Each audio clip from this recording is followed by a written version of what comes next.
Shout out to you, Caitlyn. It's been amazing to watch you hoop day in and day out. And now, when I watch her, two things I like. She's playing much faster. I think she's so great for the game. Why do you think people love Caitlyn Clark? Down the road, she's going to only get better. But she's not the best at this time. Well, she's doing stuff we've never seen before. Caitlyn still has to play great to become the best WNBA player. Yeah, he had a great run, and it's fun to watch.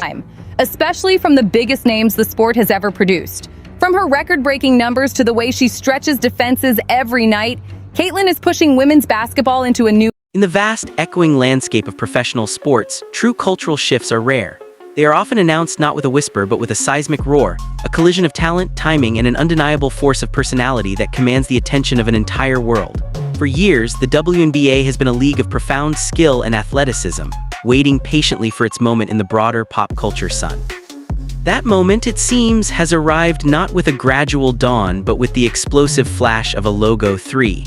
It has arrived with Caitlyn Clark. The story unfolding is not merely about a talented rookie setting records. It is a story about the very fabric of a sport being stretched, challenged, and rewoven. Caitlyn Clark is flipping the basketball narrative on its head, and in doing so, she has initiated a conversation that transcends the hardwood.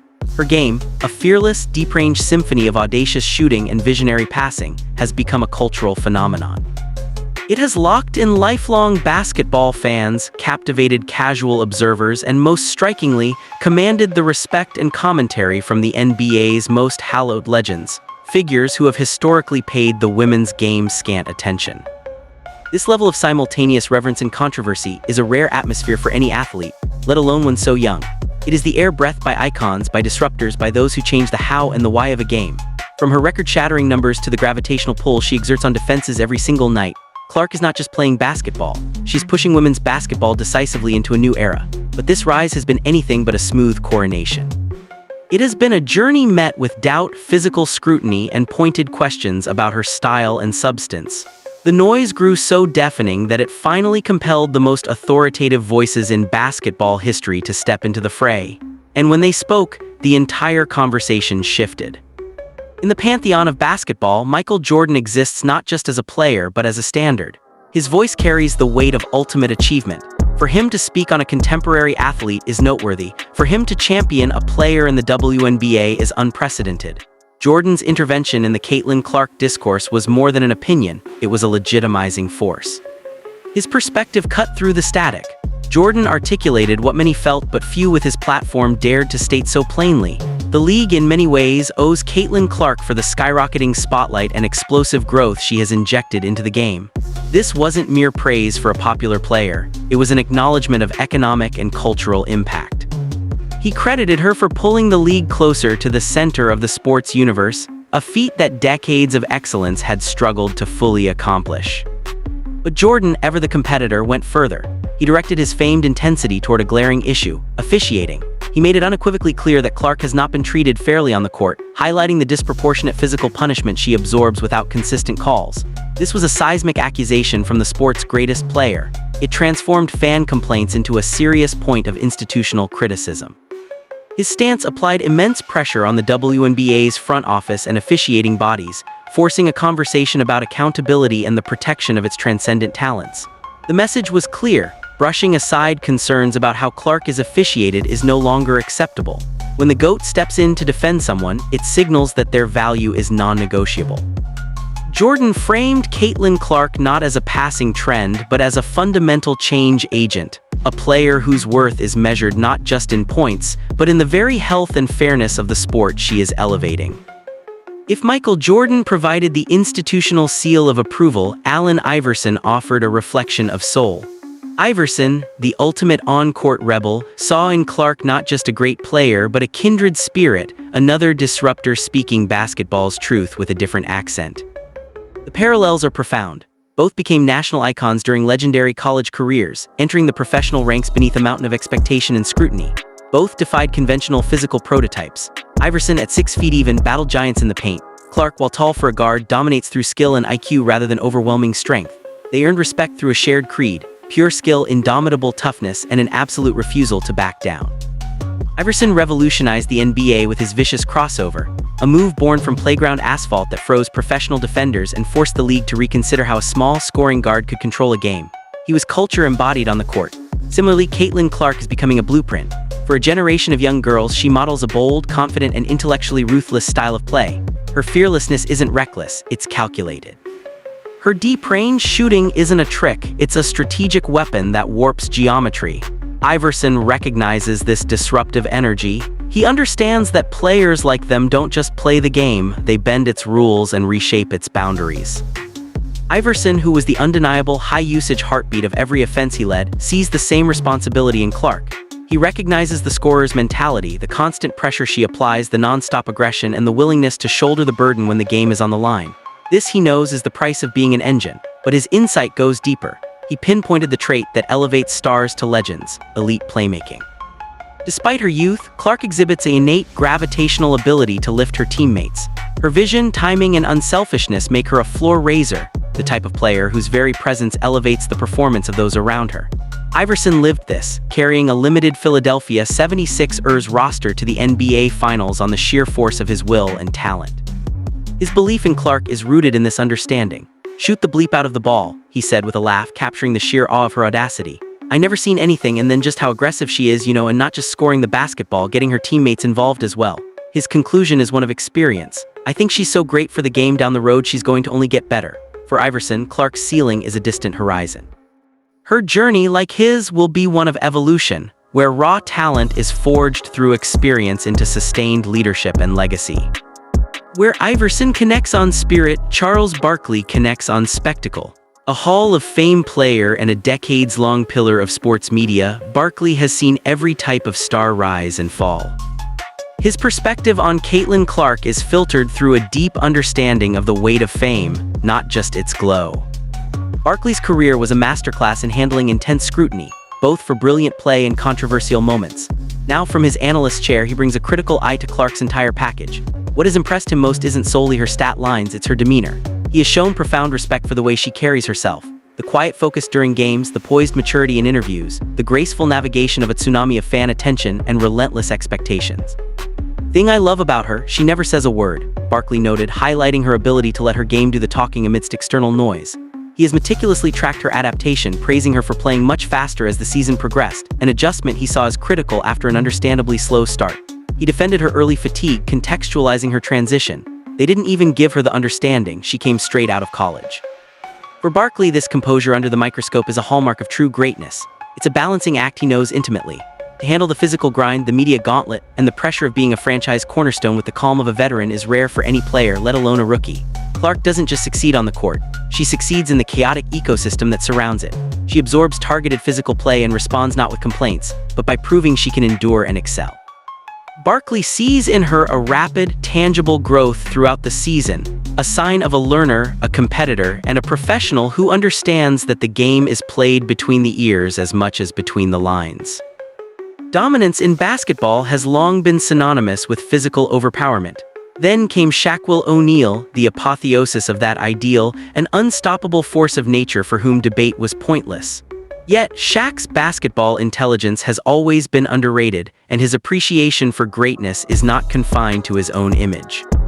He has famously declared Steph Curry his favorite modern NBA player, a stunning admission from a player of sheer force celebrating one of pure skill. This sets the stage for his admiration of Caitlyn Clark. On rival Angel Reese's podcast Unapologetic, Shaq offered praise that was both insightful and pointed. He immediately identified the core of Clark's appeal. "She can shoot threes from the logo. We never seen that before." He drew the direct line to Curry, explaining his love for players who redefine possibility. "I love Steph Curry because I've never seen that before. He looked like a perfect, normal office guy. He's doing stuff that people never seen before. She's doing stuff we've never seen before." In this statement, Shaq anointed Clark as a similar revolutionary force in the WNBA.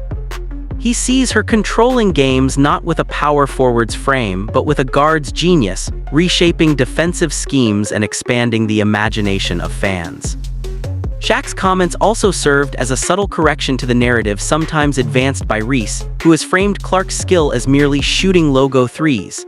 Shaq contextualized that skill as the product of monumental work, confidence, and precision, a legitimate game-breaking weapon that brings energy into arenas.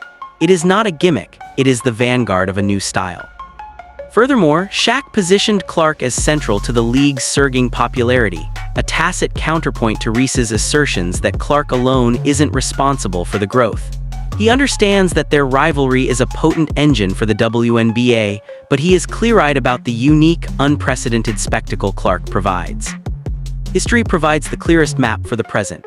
The modern NBA's ascent into global prominence is often traced to a single rivalry, Magic Johnson versus Larry Bird. Their clash, born in the 1979 NCAA championship game, resuscitated a league struggling for relevance in the 1970s. It provided narrative, contrast, and a level of excellence that demanded national television coverage and fan investment. Magic Johnson sees the same pattern unfolding before his eyes. As an owner of the Los Angeles Sparks and a longtime WNBA advocate, he has watched the recent explosion, record-shattering NCAA tournament viewership, spiking attendance and mainstream media buzz, and identified its catalysts, Caitlyn Clark and Angel Reese. Their transition to the WNBA together has brought a tidal wave of new interest, drawing an unmistakable comparison to the NBA's 1980s renaissance. Magic has not shied away from this analogy. In fact, he has embraced it. He has stated plainly that Clark has the potential to become the greatest player in league history, while wisely nodding, Caitlyn is the most popular WNBA player, but she's not the best at this time. Just like Larry and I were not the best when we entered the league, we became the best later on by our play. This is both a monumental endorsement and a sobering challenge. The popularity is earned, the legacy is ahead. He speaks from experience about how rivalries fuel an entire ecosystem. The Bird-Magic dynamic didn't just make the Lakers and Celtics better, it made the NBA better. It raised salaries, sponsorship interest, and the overall quality of play. Magic sees the Clark-Reese dynamic wielding the same power for the WNBA. Financially and culturally, the signs are already there. Furthermore, he recognizes Clark's potential to revolutionize style of play, much as he did for point guards with his visionary passing.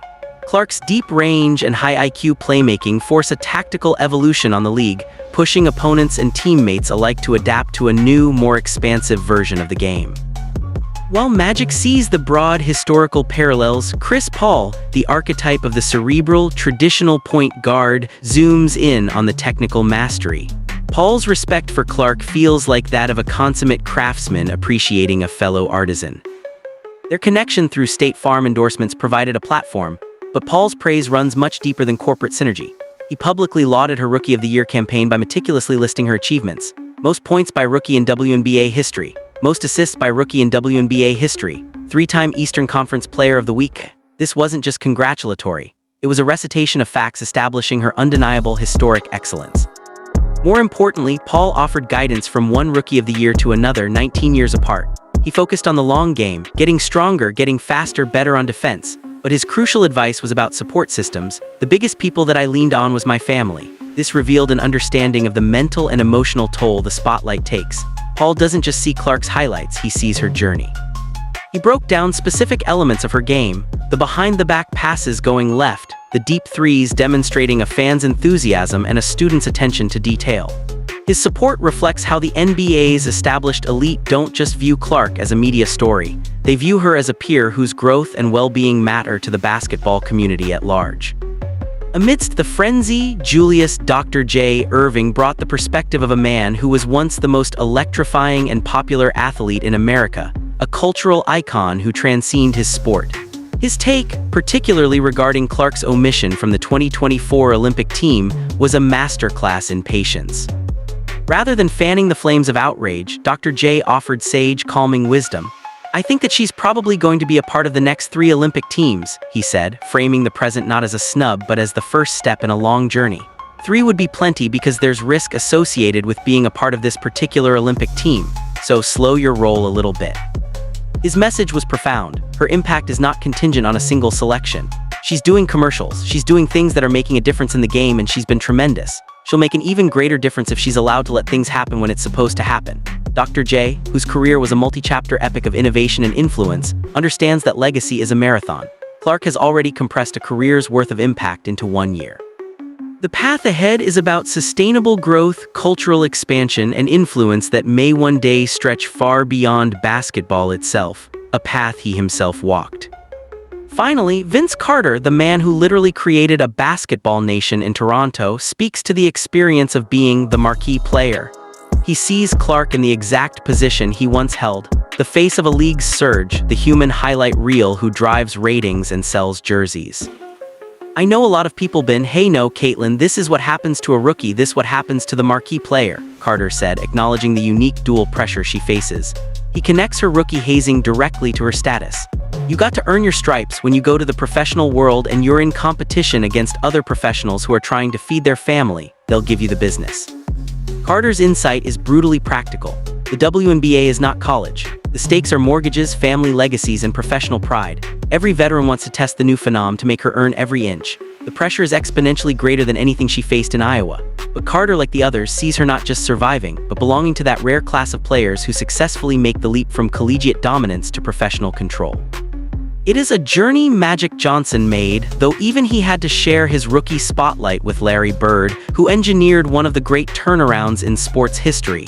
A reminder that Clark's story is still being written, with chapters of team success yet to be authored. The chorus of legends speaking on Caitlyn Clark is unprecedented in women's sports. It is more than a collection of compliments. It is a multifaceted analysis from the most qualified jury imaginable.